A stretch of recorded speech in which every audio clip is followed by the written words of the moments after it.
Hello bachcho, let's see the question. The question said that simplify the boolean expression y is equal to in bracket a complement plus b dot a plus b. So हमें यहाँ पर ये equation दिया है boolean expression, हमें इसे simplify करना है. y is equal to a plus b dot a plus b a complement. So simply यहाँ पर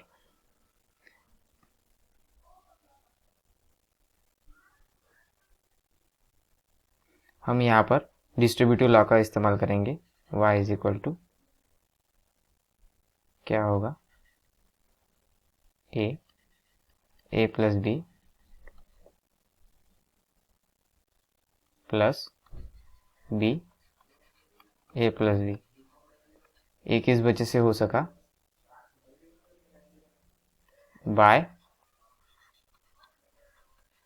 distributive law. a is equal to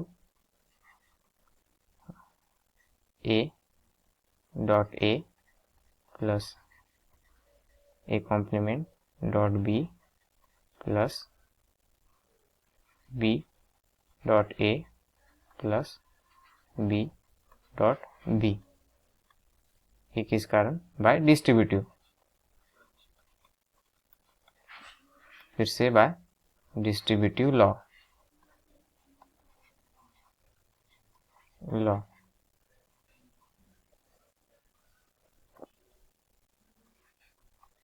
next a dot a complement dot a complement, ये क्या होता है? 0 plus a complement dot b complement a complement dot b plus इसको हम a b लिख सकते हैं प्लस b डॉट b क्या होगा? b. सो यहाँ पर ये 0 किस प्रॉपर्टी की वजह से हुआ? उस प्रॉपर्टी को कहा जाता है complementary.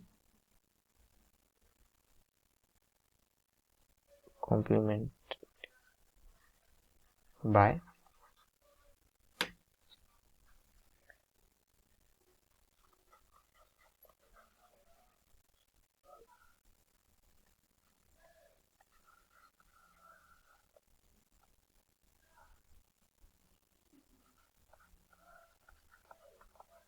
Complementarity and B dot B.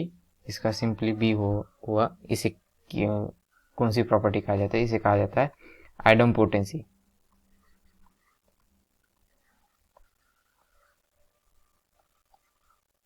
आइडम्पोटेंसी.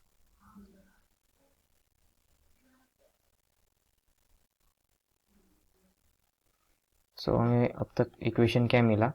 0 plus a bar dot b plus a dot b plus b. So हमें पता है कि by property of identity 0 plus any input is equal to that input. So a bar dot b plus a dot b plus b. So ये किस property के कारण हो सका? इस प्रॉपर्टी को कहा जाता है bye identity. Bye identity.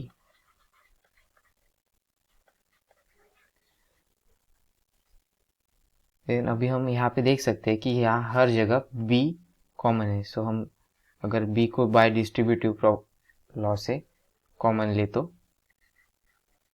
a bar plus a plus 1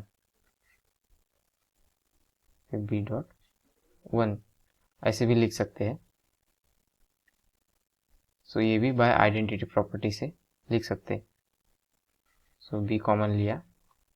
ए कौन सी प्रॉपर्टी हुई? By distributive.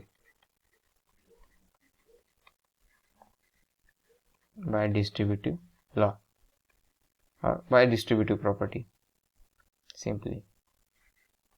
Then a bar plus a क्या होता है? सिंपली 1 और 1 प्लस 1। सो ये किस प्रॉपर्टी के कारण होता है? Bye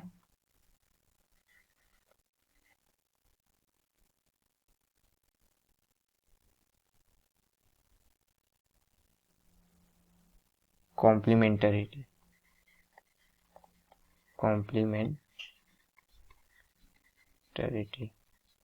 By complementary property we can write a bar plus a as a 1। so 1 plus 1 simply हमें boolean algebra में पता है कि क्या होता है वो 1 plus 1 यानी कि 1 dot b। so simply y is equal to b by identity property। so ये this is the simplified form of the given boolean expression। so this is simplified form of given equation। so I hope solution is understandable to all. Thank you.